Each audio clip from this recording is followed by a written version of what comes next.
relationships that are happening. I mean, we've got more than 30 different collaborations that have come to life since we've opened within the building with people who didn't know each other before they came here.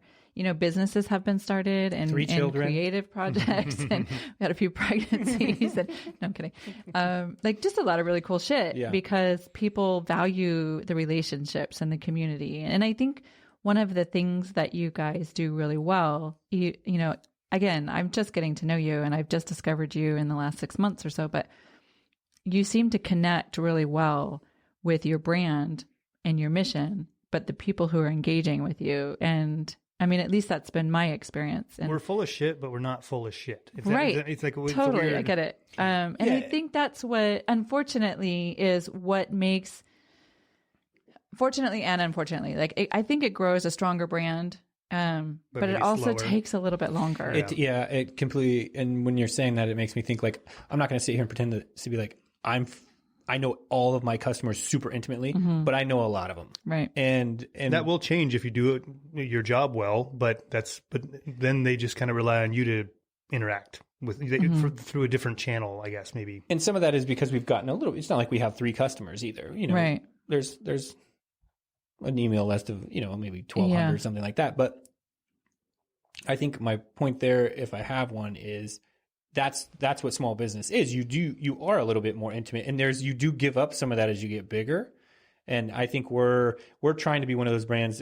Internally, we say we want to be a big small brand, small big brand, however you want to put it. And that kind of has to harken back to those kind of we want to know our customers, but I'm not going to sell you the line that I shake every customer's hand and I'm not shaking anybody's hand currently, but you know what I mean? That's kind of a mentality that I think we share. And I don't know if it's a small town thing or how we were brought up or what that is, but there is an element of that in our brand. Yeah. Well, generally, I do think it's where you're from. And in this area, Sonoma County is very special. It's our second home. That, we've been here longer than we were in Puerto Rico.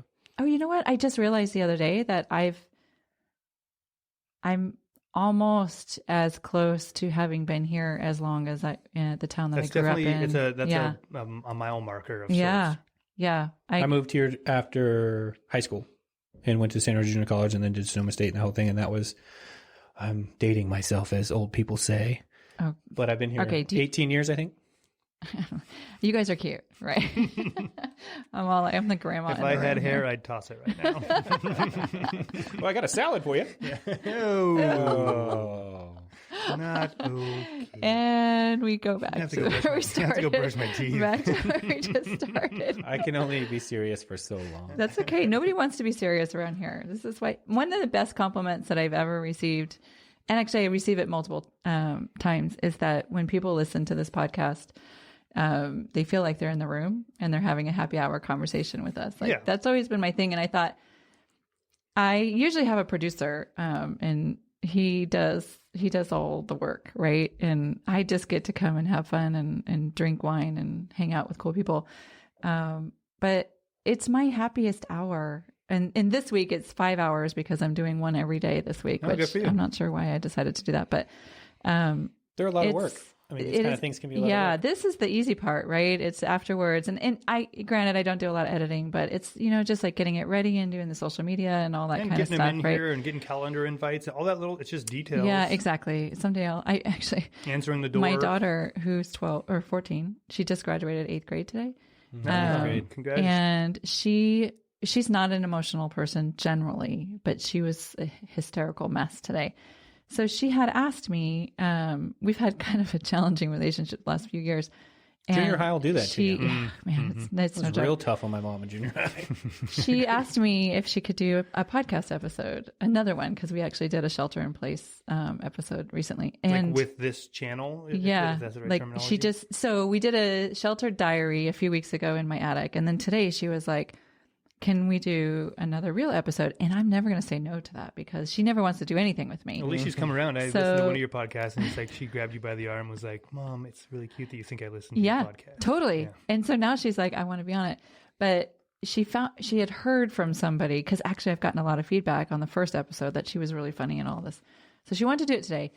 So fuck, I totally forgot where I was going with this whole story. 8th grade. There was 8th grade graduation. She was anyway, historical. She was hysterical today. She was hysterical. Anyway, whatever. We came in here and we did an episode right before you guys showed up. Oh, really? And, so we're sloppy seconds? You are sloppy seconds. And I'm proud. Too much porn. I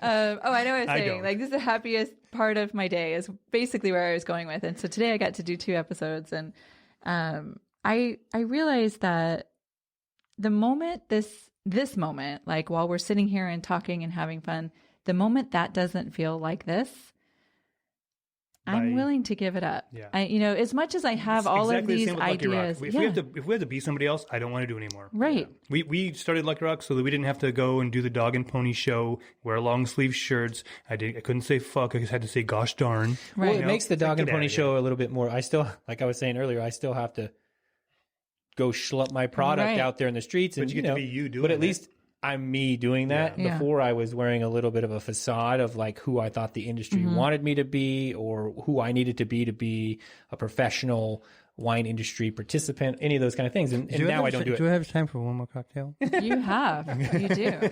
Can I get one more Barrel Brothers spritzer? This is for the episode is Barrel Brothers. There's Danny brought some tequila some mezcal from over there. Some mescaline? What? There's some tequila in mezcal. But anyways, it's easier to do that stuff when you're being, right. what you want to be. Yeah, but at some point there are things that you have to do and a few hoops that you have to jump through to grow or to so here's a great example. I went to New York twice before the shutdown this year. And the first time I went, I decided I was going to pack in a bunch of podcast episodes. So I started interviewing people I didn't even know. Like I had reached out to brands like I did with you guys where I was like, oh my God, you guys are a cool brand. Could you want to do a podcast episode? And everybody kept saying yes. And what I realized though is they were New York City. They're just a different vibe. Some of them were great and some of them were a little uptight. And even during the interview, you sometimes have to turn your hat a different direction. Yes. It doesn't mean you don't have to be yourself.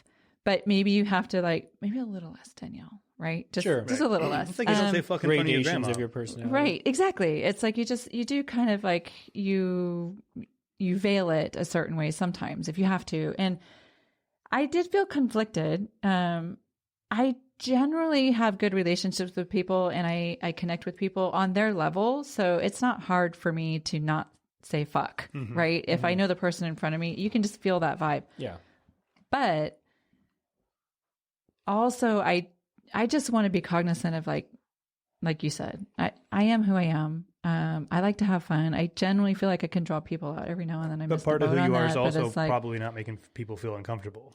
Yeah, completely. Well, I don't want to watch The Terminator with my 80-year-old grandma. I mean, you know what I mean? Like I get a bit, I'm looking over there like, she enjoying herself? I'm not I think people that force themselves into the situation, I'm going to be whoever the fuck I want to be. Okay, you're also an asshole. Sure. We're not those guys. Right.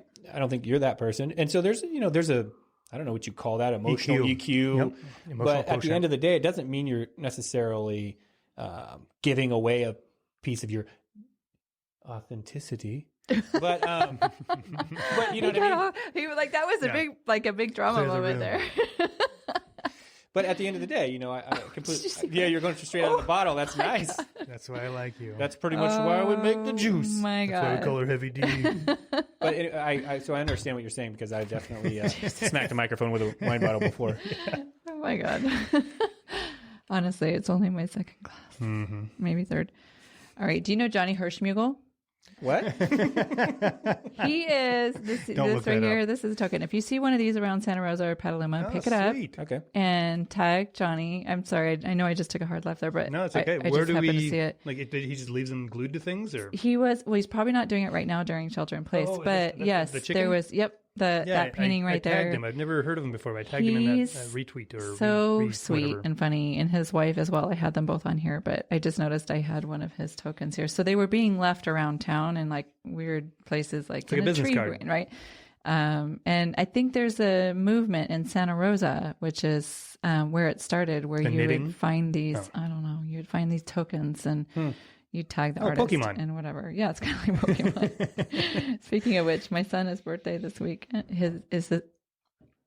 third glass. I promise you, it's not the bottle's not even that deep. It's you're good. His birthday is this week, and I took him over to his father's house today, so they could celebrate because he's got a shit ton of kids, but they're from all different moms, and it's a story. Yeah, that sounds like a great time. All the kids are in the house on the same day, which is today. So as I take my son to his dad's house, and we're going to celebrate his birthday on Sunday, but he's 5 now. He's like, Mom, he wants a Pokemon ball. This is where this is coming from. I don't even fucking know what a Pokemon ball is. But he says to me in the car, in the driveway of his dad's house, can you go on Amazon and click buy now? I'm like, buy now on what? He goes, on the ball. He goes, here, let's do it together. He's like, because if you click buy now, then it'll be at the house. Amazon, do your expectations. And I'm like, he's like, I don't want that fucking Walmart stuff. You can't get that now. He knows that he's going to get it overnight. Yeah. This is crazy. Ridiculous. This is absolutely First ridiculous. world kid for sure. I know. I'm a little That's it. You're eating embarrassed. flies tonight, buddy.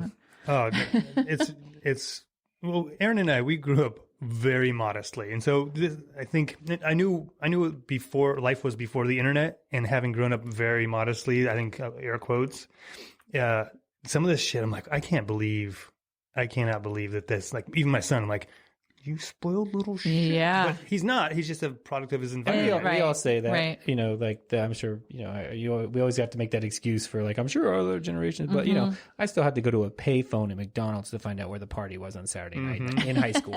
You know, don't leave a message on this machine. And I'd be like, come on, Kyle, pick up, you son of a bitch. One guy with a pager in town. Well, yeah. Didn't even deal sold weed. Wait, okay. So you're 38, you said? Yeah. As of 2 weeks ago. Oh, happy birthday. Belated. 23. JK. No. Oh, wait, hang on. Don't even tell me, because you said you had your son at 23 and he's 11. Yeah. So you're 34. 36. Wait. I think I knocked his mom up at 23. I think that might be. I'm not strong at math. So anyway, 36. I don't even know where babies come from. What did you just say? 36? 36? You're right? 2 years apart. Sounds right. Yeah. Okay. If you just turned 38, I'm a year and a half younger. That's it. It's good. Now I don't even know what the point was going to be. Now that we know how old we are, that's good. All right. So what's next for awkward silence? What's next it's for? It's pretty good, because usually there's a 7-minute lull. Wait, what does that mean? Every 7 minutes, there's always like a. Is that the same as every 7 years your marriage goes to shit? I think so. I don't know. I'll tell you. Wait, you're at 10 years. I know. Did you have a hard time at 7? He's tenured. Yeah, we did. Okay. Then you came back. So you got another 4 years. Yeah, we came back strong. My wife is a very strong individual that held it all together. And if she'd be like, "You're not divorcing me." I'm like, okay, fine. By the ear. Yeah. Yeah, it's funny because his son looks like him, but she's porcelain with red hair, and so it's like this porcelain kid with like Aaron's with his face. looks. Yeah, and Cute. I mean, it's pretty interesting to see all the the smushing of genetics happening. Yeah. My daughter is a spitting image of me. My son, not so much. Well, people I think here's the thing: when people know you and they don't know the other parent, which happens a lot because we don't travel in the same circles, they say, "Oh, your kids look just like you." My daughter for sure does. She's a spitting image of me. My son, not so much, but people will be like, "Oh, he looks just like you." I'm like, well, some people think we're twins, and some people think we're not related at all. It's really everybody's weird, got their own perspective. really? I guess. Yeah. I would, no offense, but I would have guessed you were the younger one. We get that a lot. I think it's also come taller. So you're still growing, or he's still growing? I've lived a hard, rough life. Haven't we all? Actually, I haven't. Likes to smother himself with pillows at night. So you Rode said hard, put away wet. said earlier you went to Burning Man. How many times have you been? Just once, because I make wine. It's tough. Right, I bought tickets 3 years. Because it's right around Crush. Right harvest. when harvest kicks off. And having made wine for like 4 or 5 different brands at one point, it was like, good luck. Some of them are early, some of them are late, but there's no Burning Man this year, right? That's right. Yeah, I heard they can't. Have you been? No, I have interest in it, but I haven't been like. I think the kids have slowed me down with it. You know, where I might have been more super interested in going.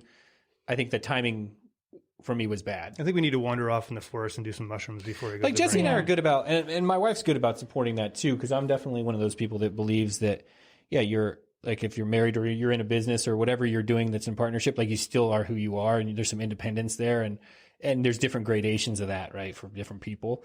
But I have an identity outside of my marriage, outside of my business, outside of all my other roles, and it's good to